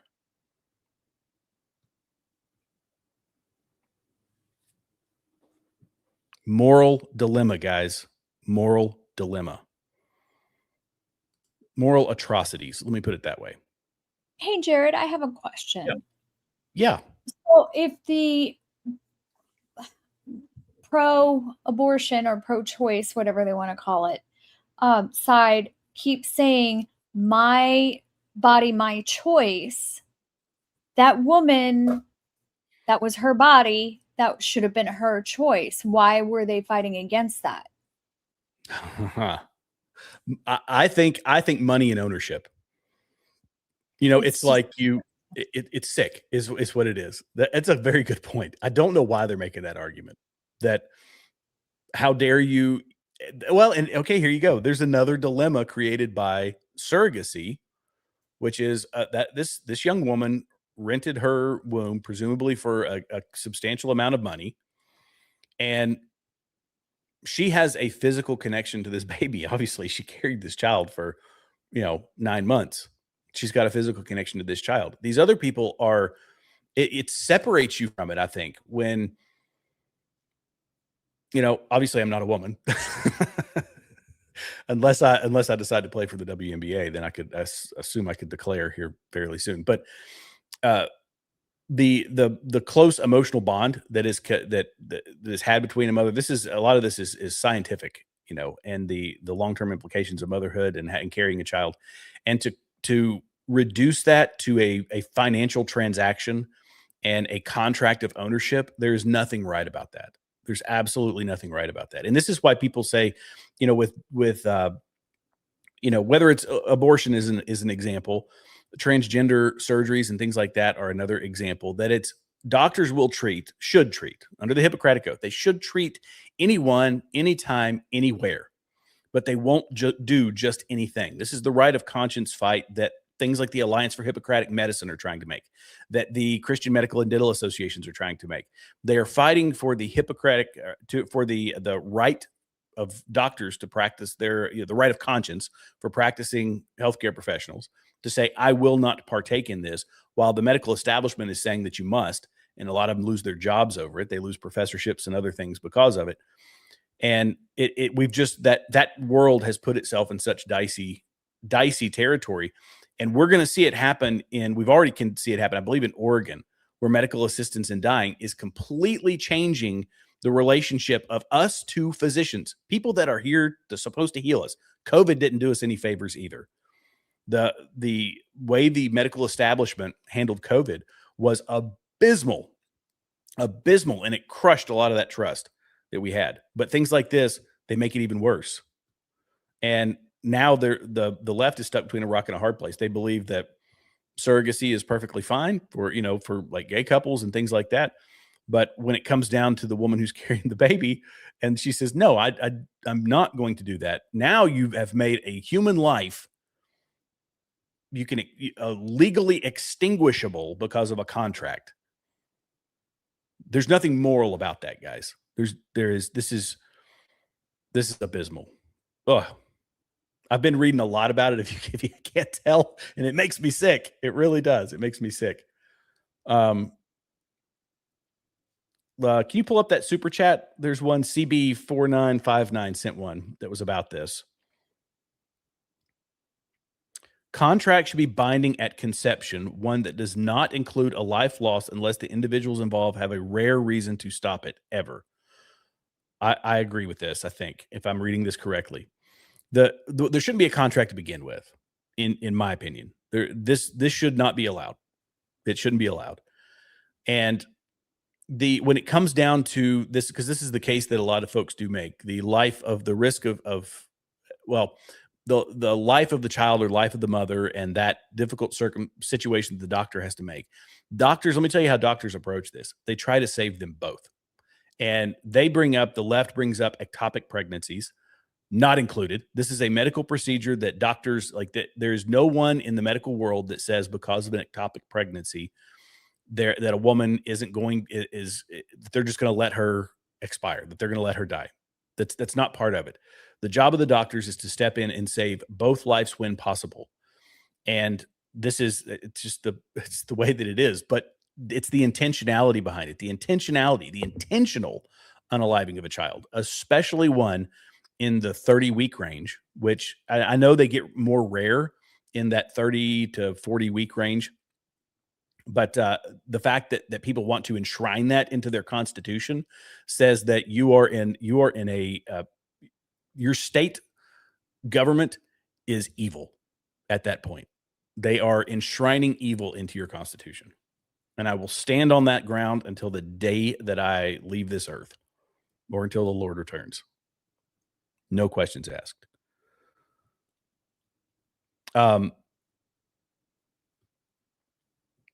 This is probably a bad segue to do this. We're talking about the evil and the morality, but I'm going to do it anyway. As I said before, they are looking for ways to make it easier for people to remove children from our society, to eliminate the family.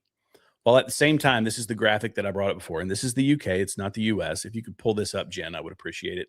My share screen. This is the sort of expansion that we're seeing from people that have come across our southern border.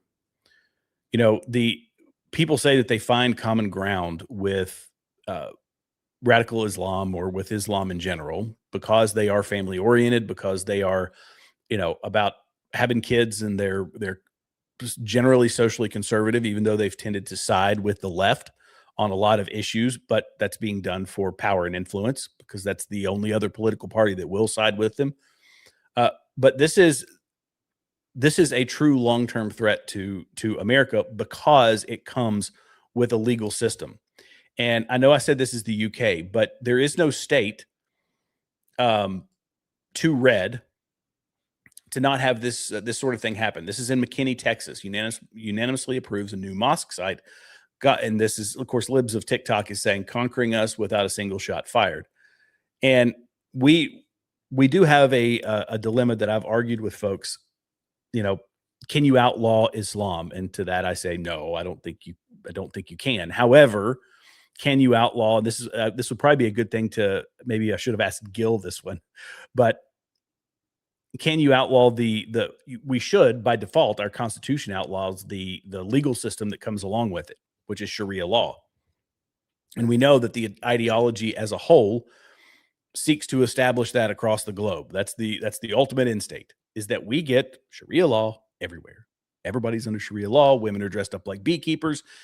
Men can hit them, and they can have, they can do whatever it is that they do. We've experienced those of us that have deployed. We've seen places like that. And I know that in Minnesota and other places, this has become a huge problem, but it is a problem that will spread. Are we on the cusp of being the UK? No, because our landmass is different. Our cultures, our populations, all these things are different. But we also know that the more blue, the more liberal friendly you can make Texas, the closer we get to losing control in perpetuity forever and ever and ever. Amen. In this country. And this is a component of that, because they don't agree with Queers for Palestine. They don't agree with any of this stuff from the left. They are happy to side with it so long as it gets them into a position of power. And Abdullah Saeed is one of these guys. By the way, let me play this clip from him. If you increase taxes. So if you are elected and make this push, would you need to increase taxes? As I've said across this campaign, I am for taxing billionaires their wealth. What about people who make less than $1 billion and less than $1 million, though, Dr. Al-Sayed? What about people making less than $1 million? So for the average person, and you look at your W-2, if you're an employee who gets paid every 2 weeks or 4 weeks, after you pay your taxes, the next biggest check that comes off the top of your pay stub is to your health insurance company. So imagine, instead of paying that to your health insurance company, whose CEO makes $20 million a year, instead you paid a little bit more in taxes for healthcare that you wouldn't lose if you lost your job or turned 26 or got married or got divorced.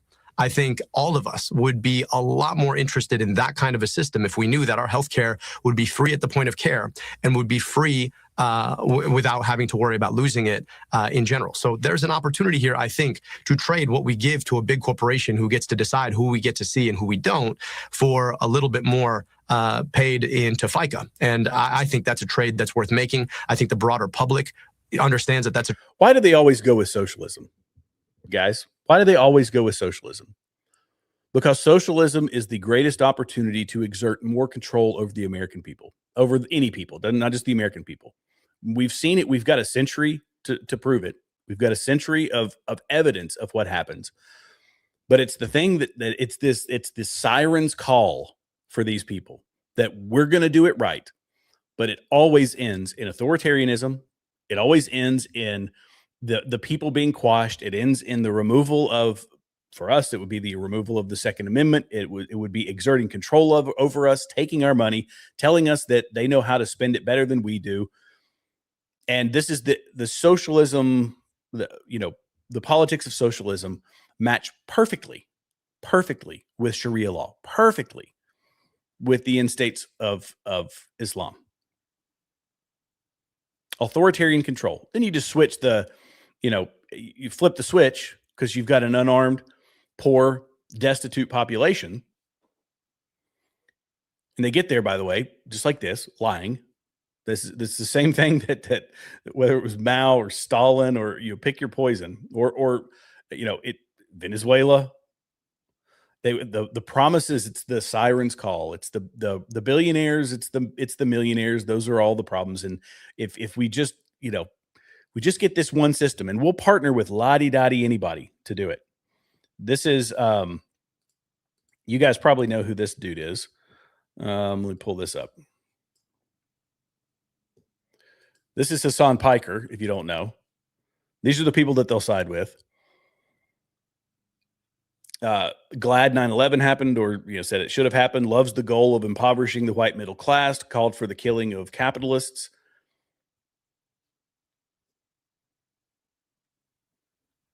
And not to mention that socialism in and of itself is immoral.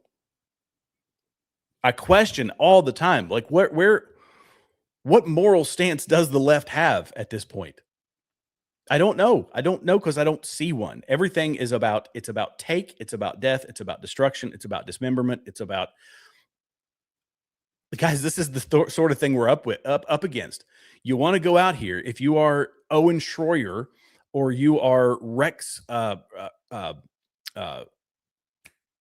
Jones, or you are Nick Fuentes, whenever the mood strikes him, and saying we're going to go vote for Democrats.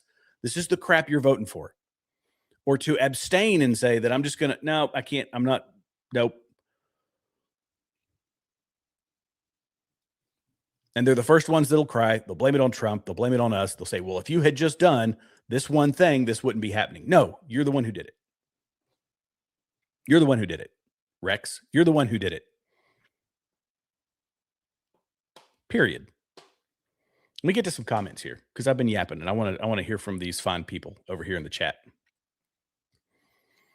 Let's see. Wow, 11 states that, hey, Nan loves purple. Yes, 11 states.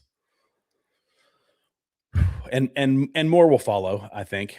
I've heard that it's being proposed in places like Idaho, I believe, if I'm not mistaken. I could be wrong about that. Don't quote me. I need to fact check. What was that last one? I need to fact check, but I heard New York took it a step further and can unalive them. Well, we listened to Northam say that that's what they would do if it happened. In that creepy, he has kind of a South Carolina Southern accent. He got that Southern. The baby will be kept comfortable, and the parents will decide what to do because it's on us. It's not a living, breathing thing until the parents say it is. Those devils clapping and singing is just nauseating. Yeah. Yeah. Jared, you're trying to get me all angry again, but it's beyond disgusting. I know Adri was in my members chat yesterday where we were talking about this. Again, I free shout out to her, but Katie Faust she's taking hardline stances, and to the point of with the argument of surrogacy that Dave Rubin blocked her because Dave Rubin and his husband, they had to rely on surrogacy. I mean, obviously they have to. And, people see it again. It kind of goes back to this. Let's have babies by any means necessary. I haven't even talked about the IVF dilemma, which is something that is being debated. And it's the number that the industry freezes. They call them snowflake babies now. They have these, if we're being consistent, conceived at the moment of conception babies that go into cryostasis. Only a small percentage of them are ever used, and you have millions of them who remain in a suspended state. And if we are being consistent with conception being the start of life, that's where those IVF babies are. And what do you do after the fact? So there's people that are trying to stop it, actually, because we've taken the stance of having families by any means necessary. But the way to do it ethically is so expensive right now, because it's done in segments and there is no long-term cryostasis. It's less profitable for the medical industry to do it that way. And they make a similar argument to what the pro-abortion people do, that no, it's not conception. It's much further after that. If it becomes established that it is at conception, then the IVF industry takes a huge hit. So it's a big deal. I've been mainlining this stuff for a while now. Gary's a good man, and we all respect and respected SF brother. Yes, he is. Yes, he is. Gary's a great guy. Lace, thank you. And just a shout out, if you haven't done so, guys, please hit all the free buttons below. Subscribe to the channel, hit the notification bell, hit the like button. It's all free. It doesn't cost you a dime. It helps the channel. It helps the channel in the algorithm. And I don't care which platform you're on. Share it on X. Gary's been growing over on X. It's awesome. He's doing all these spaces. He's putting in a massive amount of work, and your all support means the world to him. And I'm just grateful he lets me come on here and drive the Ferrari every now and then. Abortion is satanic and fueled by hell itself. Agreed. Normal. I think every good Christian should stand up against this, regardless of your political or of your politics or not. The murder of innocent children is disgusting. Yeah. Here's the I guess you would say the philosophical argument is that when in doubt, if we are debating this, we're debating whether or not the moment of conception is when life begins. We are debating on whether it's 20 weeks. People will say that it's not. And they put that line in there and they say 20 weeks. Oh, okay. What's the distinguishing factor between life and not life at 20 weeks or 23 weeks or 30 weeks or whatever it happens to be? And to be morally correct, we would say, well, if we don't know, if there is not consensus about that, we don't err on the side of death. We err on the side of life. Therefore, the pro-life side should be winning. But in order to get to where the left is, they have to say, well, since we don't know, and it could be, they're ideologically aligned with no, it's not. That's or their ideology says no, it's not. It's not life. They've convinced themselves of that. But the average discerning person who says, I don't know, I could see under certain circumstances, maybe, this, that, and the third. Well, okay, now you're doing the same thing the left is doing at that point. You are erring on the side of death. We always go towards the side of life. If you are the bio parents and want an abortion, it is no longer their child. That's a urban infidel. At that point when you say, it's like, oh, okay, you don't want it. That's it. You gave up your right there. I agree with that. I agree with that. It's a crazy and sad story. That said, this is why having child really needs to happen in the confines of a married couple of a man and a woman. Yes, in a perfect world. And again, with medical, medical advancements, and we're able to do so many things. It's, they're talking now. There's if you guys don't know who James Tour is brilliant. I think I've mentioned him before, maybe on this show. I know on my show, but James Tour is a guy who is one of the most renowned scientists in the world, and he successfully used graphene. In a lab, they cut the spinal cord of a lab rat under sedation. They paralyzed it. They paralyzed this rat, and using his technique, they took graphene and redrew the connections of the spinal cord, and the rat could walk again. Remarkable stuff. But he was debating a guy about look, we push scientific boundaries all the time, and they said that they split a cell, which we've never done, by the way. We've never taken one cell, turned it to two to allow multiplication, which is how we're formed. They've never done that. They said they did it, but it's actually not. They had to do some it's basically scientific trickery to say that they did it, and so that some people could get some accolades in a magazine somewhere. But we're moving towards that. That's what people are trying to do. And once we can get to, full-on replication of humans, that's wild, dicey territory as well. 20 weeks, you can feel the baby moving around. It's horrific that anyone would abort a baby after knowing it's fully developed, whether with health issues or not. Yeah, and again, we're able to get further and further back with when we can treat issues, whether that's, deformities or, anomalies or, health issues that could risk the life of the baby. And that shows you, by the way, most doctors, even though there's the evil ones out there, the guy at the abortion clinic who was sipping a cup of coffee and he had the evil, you could tell he was like demon possessed, talking about how much he loved abortions. There are doctors out here who actually care, who are trying to find new and inventive ways to treat people and increase life and longevity and all this other stuff. But it is horrific. I'm so conflicted about all this because because if you've been around, you'll know I've been trying for a long time. And I'm almost at the point of having to look the other options. So I'm completely torn. Wow. That's a very difficult situation. And I would recommend, a lot of the research from the straight up, this is all secondhand information that I've gotten from doctors, by the way. I'm not a doctor. I'm not a healthcare professional in no shape, form, or fashion, but they do talk about the kind of the moral dilemmas that people could find themselves in with that. And there are ways to do it ethically. I will say that. So I hate to go one note on this, but she's the person who's been making the most headway is Katie Faust. And she has talked about, she was on Jordan Peterson and they did a lengthy debate about the fertility industrial complex that's going on in this country.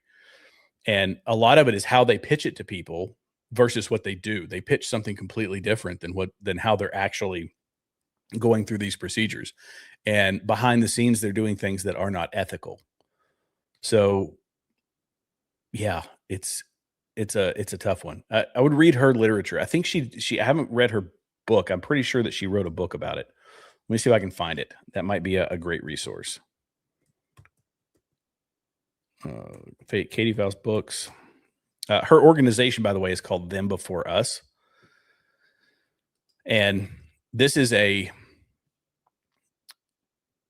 whole stance is, a lot of it is, families want to have kids, which is natural. Families want to have kids, but I want it so bad that I do it in ways that are, might be crossing some moral boundaries. And that in doing that, it's putting yourself, like ourselves, over the child and the long-term ramifications of, it's such a difficult conversation to have, because our president signed in, the sweeping IVF not legislation, but an executive order. And we say, yes, this is great. In fact, before I knew anything about it, I was like, that's awesome. Like, he wants people to have kids. This is just people having kids. And it wasn't until I started talking to some Christian physicians who say, well, it's not that cut and dry. There's actually some not even full consensus among Christian doctors about that. So there's resources, by the way, at the Alliance for Hippocratic Medicine. They may have some. Christian Medical and Dental Associations is a place to go. APLOG, which is the American Association of Pro-Life Obstetricians and Gynecologists, AAPLOG. There's some organizations out here that are focused on this. So my grandson was saved from abortion. My daughter went to Planned Parenthood, and I was at home praying really loud. They turned her away. He's my little miracle. We adopted him at birth. Praise the Lord, Mama Albert. Praise the Lord. And thanks for supporting Gary's channel. Thanks for supporting my channel as well. I know you're a member over at my channel. Nine Toe, my body, my choice only means I'm allowed to kill this baby. It never means I will carry this baby to term. They are sick. Yeah. And this is why a lot of these stances that the left takes, it is religious. We talk about it all the time, that you're going to fill that God-sized hole in your heart with something. And if there is no God, then it's politics. And the politicians are the ones that are telling you what you should do, what you should believe. They are the ones who become the moral arbiters of your life. And that's just wrong, because they're fallen people just like the rest of us. Even the ones that we like, they are all fallen people. You have to have something above that. There is no government that has ever acted in, 100% of the time in the best interests of the people at all times. It just doesn't happen, because they're fallen people. But the people on the left, it is their deity. Politics, and this is, again, the politics and culture merger, which is where we are fighting these battles. That politics and culture merger is dangerous, because a lot of Christians don't want to engage in politics. But when they say that, these cultural anomalies, whether it's gay marriage, or it is, arguments around the fertility thing, or all of these cultural topics become political. Well, now the church has to engage in that, and they do a very poor job of it in most cases. So we got a super chat up there. God, please don't let him get elected for anything in Jesus' name. I'm assuming you're talking about, I don't know, Tucker, maybe. I don't know. They destroy the middle class and choose who can be a millionaire. So they are hurting the middle class. Politicians are definitely hurting the middle class. Millionaire, I don't necessarily agree with that, because I've let me kind of unpack this one a little bit, because there's actually a lot in this small comment.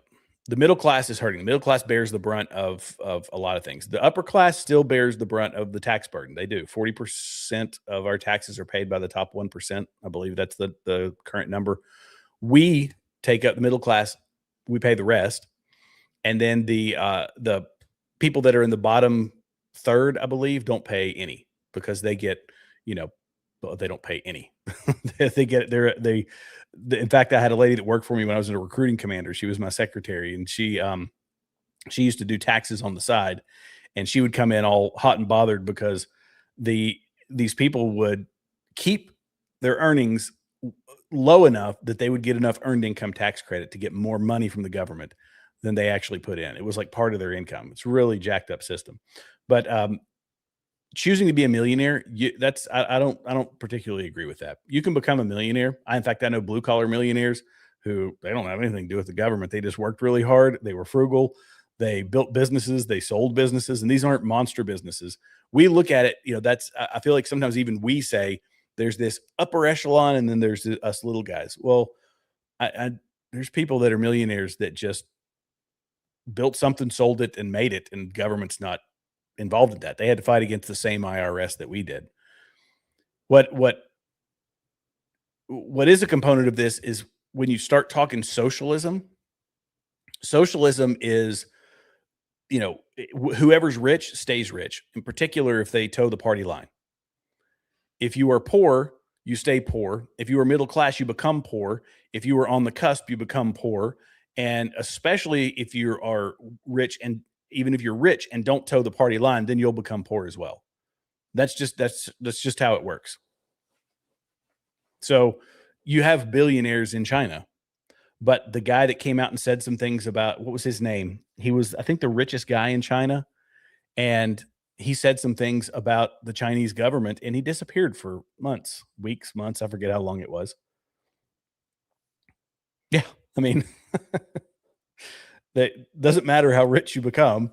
The government controls you then. We have crony capitalism here in America, admittedly. And I don't like that. I'm not a fan of that. New York will have enough soon, but by then it will be too late because they will outnumber the sane ones who are left.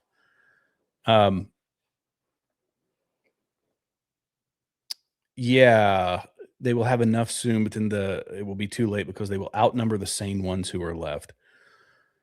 I guess you could make the argument that if we wait long enough, we'll outnumber them because people on the right are the only ones having families, Adoption is an option. Yes, to my parents, Les and Faye. Absolutely. Absolutely. Adoption is an option. I work with a guy who's an adopted guy, and he has adopted kids as well. A lot of people being blessed by adoption. Okay, we have come almost. I made it almost to 2 hours. Guys, this is great conversation. I know it's a tough conversation, but I think it's well worth it. It's things that we have to wrestle with. Can you touch on the IRA, a faction in Scotland fighting back against Islam? Interestingly, I don't know anything about that. I'm not afraid to admit I don't know about that, but I'm going to research it.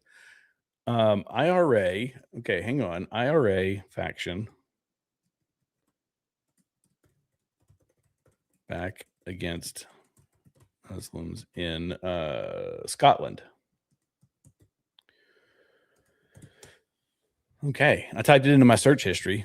I know that there's, I don't know everything about Tommy Robinson, but I do know that he's one of the most vocal people talking about the massive number of Muslims that have come into the UK, into London in particular. And I'm sure that that's going to be going on in other parts of the world because they are coming in mass. There's going to be people who are getting frustrated with it in Spain. We saw the straight up invasion of that country. I think it was Morocco, wasn't it? That was just the Moroccan police were escorting people out of the back of trucks and right this way, go invade another country. That's an invasion. Tens of thousands in short order. We had it happened at our southern border.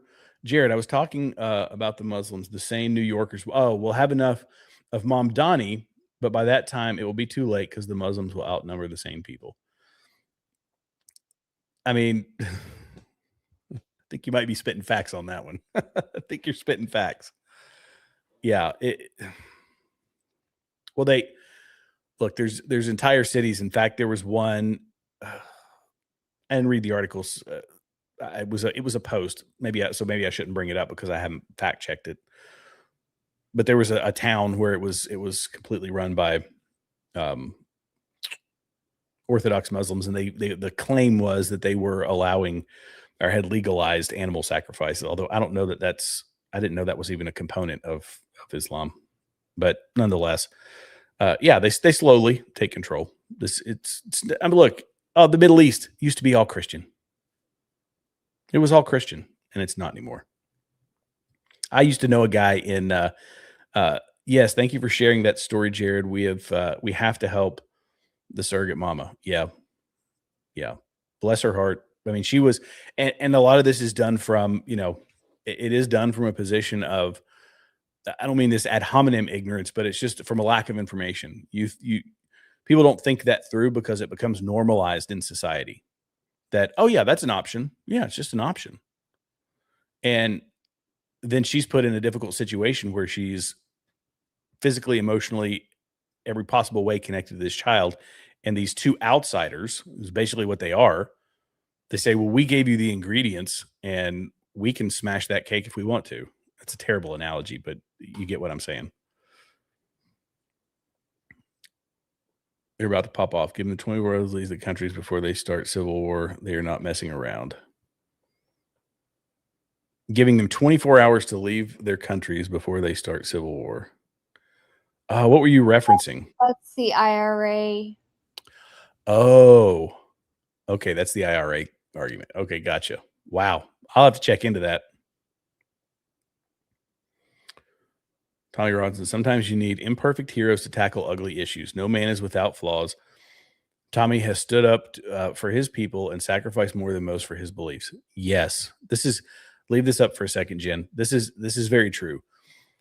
We can, there's plenty of criticisms to make about me. There's plenty of criticisms to make about anybody and everybody. Not that I'm not putting myself on that same level. I'm just saying that everybody is a flawed person and you might have a very flawed past. And,